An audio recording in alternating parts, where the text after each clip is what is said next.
Welcome to the Hunger Games.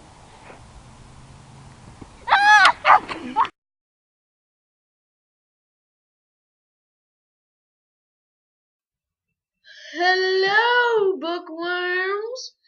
Today my name is Emily, and today we shall be reviewing the book, the movie, The Hunger Games by Suzanne. So in case you didn't know, though I highly doubt you don't, because The Hunger Games has turned into this humongous franchise, and you probably already know half the things that's going to happen, because the movie was actually quite a successful book-to-movie rendition. But so The Hunger Games is about a dystopian society where it's called Panam, and so there are 13 districts, or there were 13 districts, and there's one capital, and so every year, one male and one female between the ages of 12 and 17 or 18, one of those two, and so they are entered into the Hunger Games. So it's a fight to the death, and only one can win. So every year there's a reaping, and so if your name is called, you're into the Hunger Games unless someone volunteers for you, and it's basically a fight to the death in the capital, and they forced everybody to watch it because there was a rebellion and all this stuff. And so if you haven't read the book, or you haven't seen the movie, which I highly doubt, because J-Law is the trending figure right now, and The Hunger Games is humongous because of the one movie, and now the second one catching fire. But if you haven't read the movie, if you haven't read the book or seen the movie, I would like you to leave, because then you won't be spoiled by me, and I don't want to be causing anybody spoiling. So if you haven't read or seen it, shoo your little patushkas away, and if you have, stay right here. We'll be back in a few seconds. Oh my god. Ooh. Ooh. And yes, I know this is catching fire, but my copy of The Hunger Games is being borrowed to one of my friends right now. They're borrowing it. She's taking forever to read it. But I must coexist. So if you're wondering, the real cover of The Hunger Games looks like this.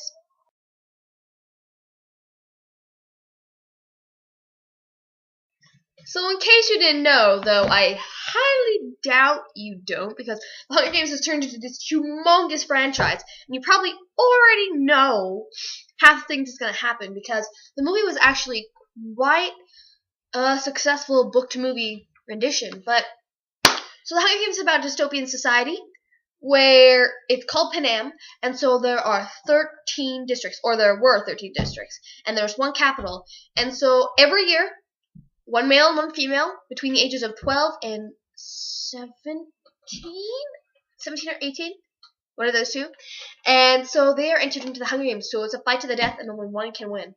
So every year there's a reaping, and so if your name is called, you're into the Hunger Games unless someone volunteers for you, and it's basically a fight to the death in the capital, and they forced everybody to watch it because there was a rebellion and all this stuff.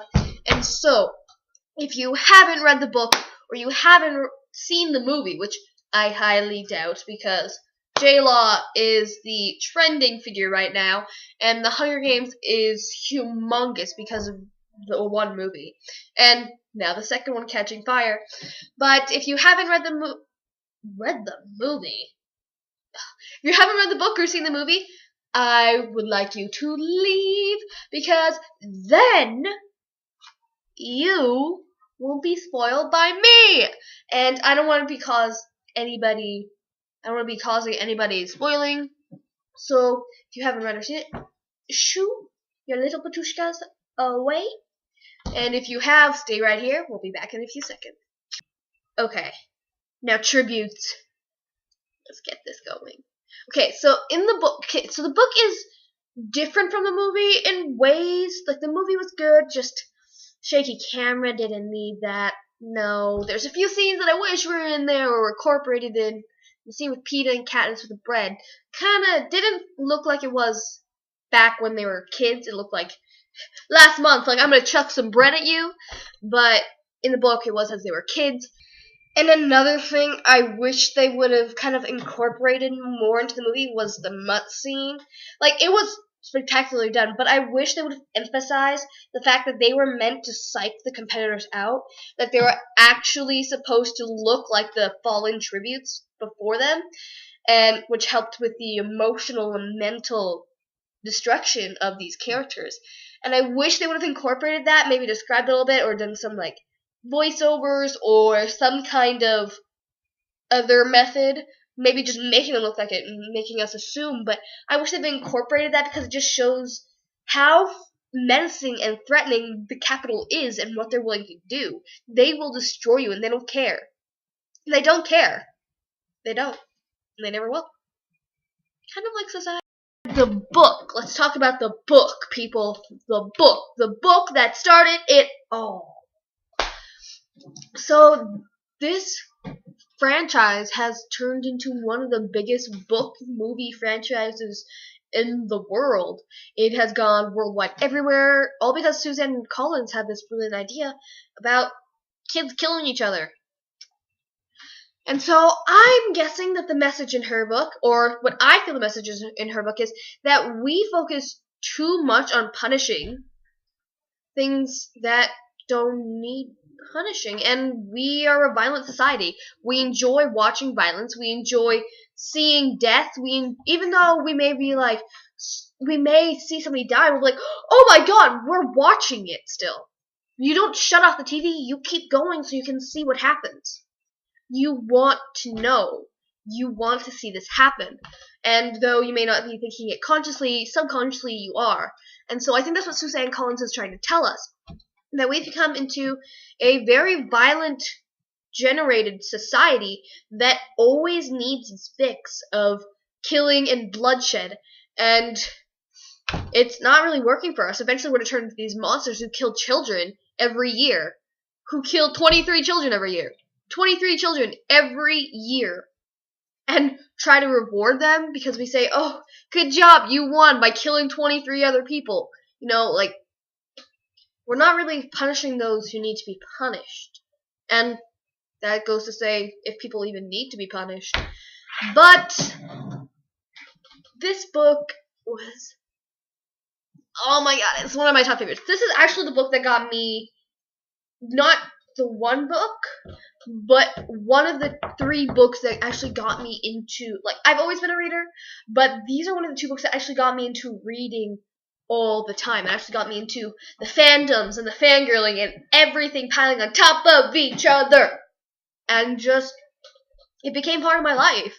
And it's been a great experience. So, in the book, Katniss is described as an olive-toned, strong, tall warrior. And so, it doesn't really tell you in the movie the backstory, but her dad used to be a miner, but he also hunted with her. He's the one who taught her how to hunt and how to shoot a bow and arrow. And he left that bow and arrow for her. And it also doesn't explain the nickname Catnip in the movie. In case you didn't know and you've never read the book and you've seen the movie, Catnip is Katniss's nickname, and the way she got it was her and Gale were in the forest, and so they were hunting, and this is when they first met, and so he asked for her name, and she said Katniss, but he thought she said Catnip, so therefore it became her new nickname. And so there were so many scenes in this book that were just brilliant. The hovercraft, when it came over, I was actually terrified. Even though it was just a memory going through Katniss's head, and it was in past tense verb form, I felt as though it was happening. I actually felt like the adrenaline was rushing through me. That's just how good Suzanne Collins can write her books and describe exactly what's going on in the situation. And that's one of the things I love about Suzanne Collins. Lots of people don't like the descriptive, over-descriptive, those kind of books, but sometimes I love them. I think that they help show us exactly what's going on and how it's happening. But, so, okay. When we first meet Peeta and he's crying in the cab. Well, we knew about him. Katniss didn't really know him, but she knew of him. She was kind of like, that's the boy that fed my family. And so it helped show us that not everybody can do this.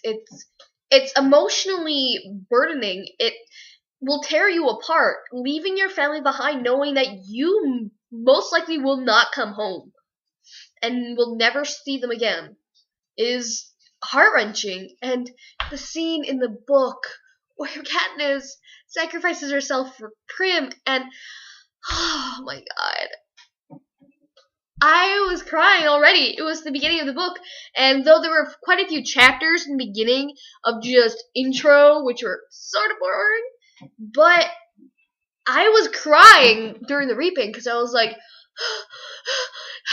then she screams, "I volunteer!" And now that's become a big joke in society. But it's emotionally heart wrenching, like I said before. There are so many moments in this book that are memorable and that bring forward the types of people that in society that are hidden. We don't necessarily see them. We don't really care about them. We're just absorbed in ourselves. But people like Peeta, who will give anything up to help somebody else, somebody he loves, whether it be his family member, a girl, or an animal, he will do anything. And it's hard to come by these days to find people like that. And it's really difficult because during the book you don't know what's going to happen. It's either Katniss or Peeta who's coming out of there, and you think it might not even be either one of them. And so it's just the whole time the book is going forward, you're trying not to be attached to these characters. You know something's going to happen, but it happens anyways. And I think that's a great characteristic of Suzanne Collins and the way she writes her books.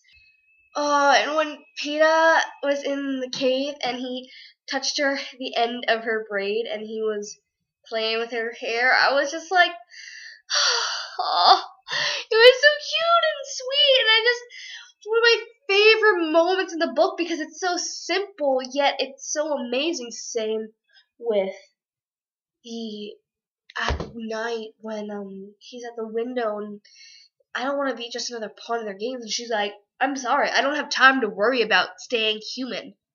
I have to get back to my family. And at that moment, I was like, Katniss. I started to waver on Katniss's character, but I bounced right back. It was just, these moments matter, and they influence your life incredibly. Peeta and Katniss. I'm sorry. Go away, Gale. You can fly away. I don't care about you. Peeta and Katniss. Oh my god. Just from the first moment I read about them and saw them shaking hands and the rendition of her with the bread, Peeta!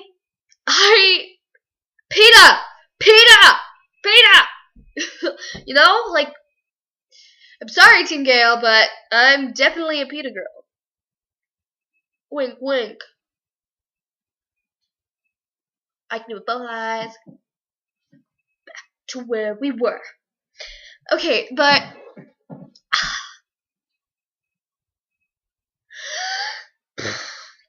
when in the book, I know in the movie these are emotional moments too, but it's not even close to as satisfying as it is when you're reading it in the book. And so, when Rue was stabbed in the stomach in the book, I was bawling, and it wasn't even, I was bawling before that. I was bawling from the moment when we heard Rue scream Katniss's name, and I was crying, and I was bawling my eyes out, because I was like, something is happening, and oh my god, I just didn't know what to do. I just kept reading, and I'm like, I was literally rocking in my bed as I read, trying to keep myself calm as Rue's death was going on. And then that Katniss saying, a lump actually formed in my throat. It felt as though I couldn't read anymore because I couldn't speak, and it was just, I couldn't do anything to stop it, and I felt totally helpless, just like Katniss would have. And this book it brings you into another world. Not just like any other book, but it actually transports you to another place where you can live.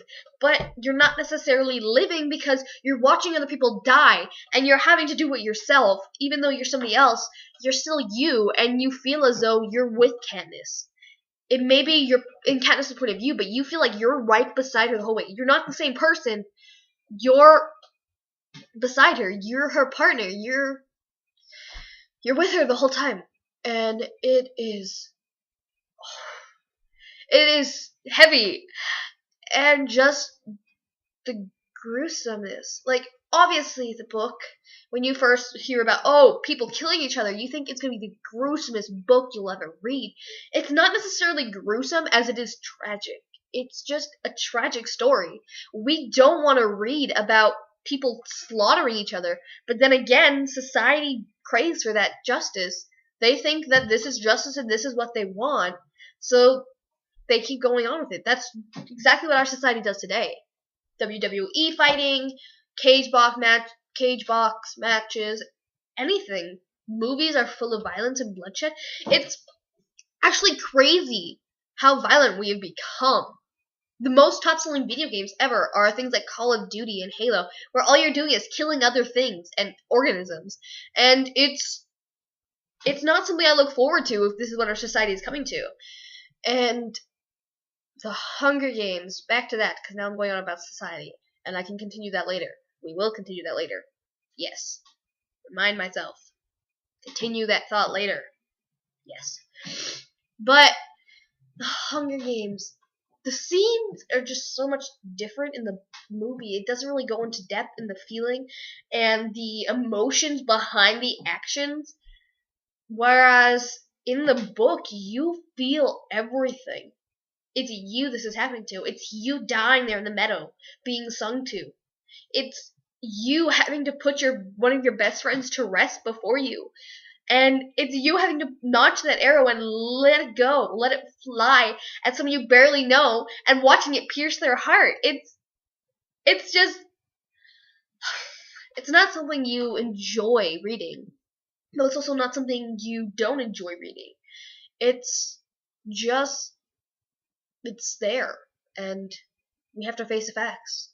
This is what society could become if we keep going where we're going. And then, in the end of the book, when Peeta and Katniss are reunited, and the Nightlock scene, yes, it's like a breath of fresh air. You're like relieved, and you're so happy until Haymitch warns Katniss, and he tells her, "This isn't over yet. The games aren't over." And instantly, your mind freezes. You don't know what you're doing because you're like, oh no. And so immediately you think you're going to go back into the games, but then you don't realize it's a war of politics this time. This time it's, are you going to follow the rules or are you going to die? Are you going to be killed, murdered? Because you're a spark of hope.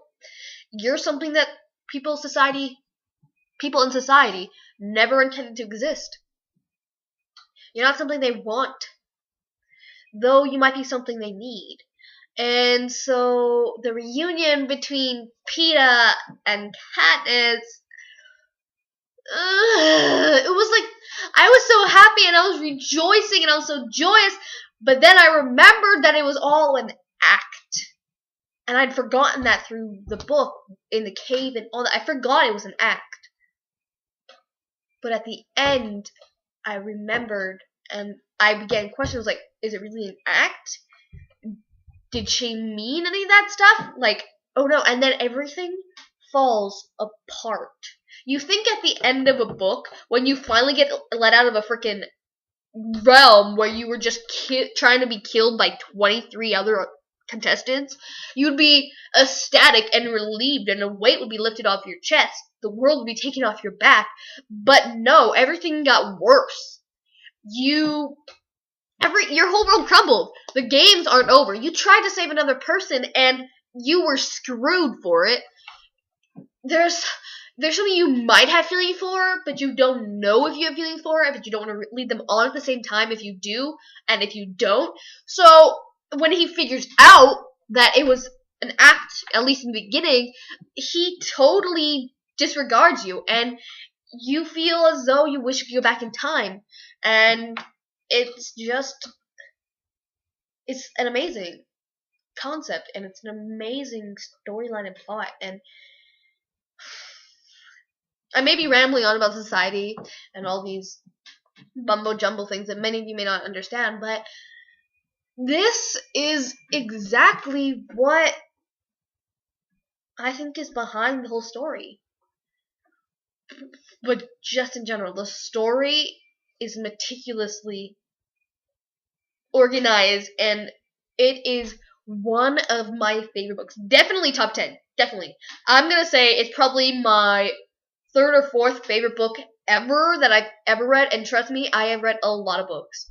But I love this book, and I love the series, and I love Suzanne Collins. And I love the movie producers and everybody who's been helping out with this franchise, because I'm so happy with myself that I want to share this with other people. And though it may be a heavy subject and a heavy turning, it brings joy to some people. I know it sounds weird, like, not the joy where it's like, yay, killing, but the joy where it's like you're satisfied. You feel satisfied.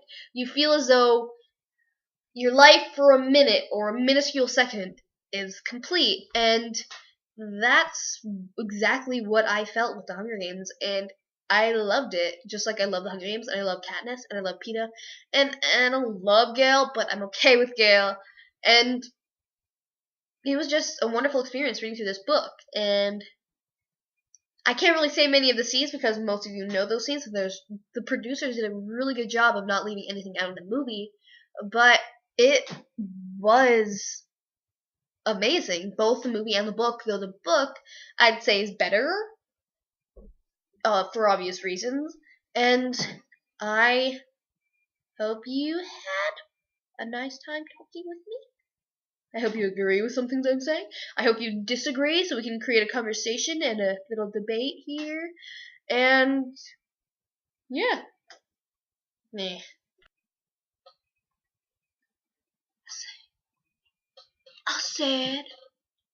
I said we be it nerds, we be it nerds, we be it nerds. Hey bookworms, it's me back, and guess what? Katniss says if you don't hit that little subscribe button down there, she's gonna put an arrow in your bum. Yeah. So I highly suggest you click that subscribe button, and we can figure out more about the Hunger Games and many other books together. Don't forget to do some suggestions for books we should read next and should review next. And have a great day.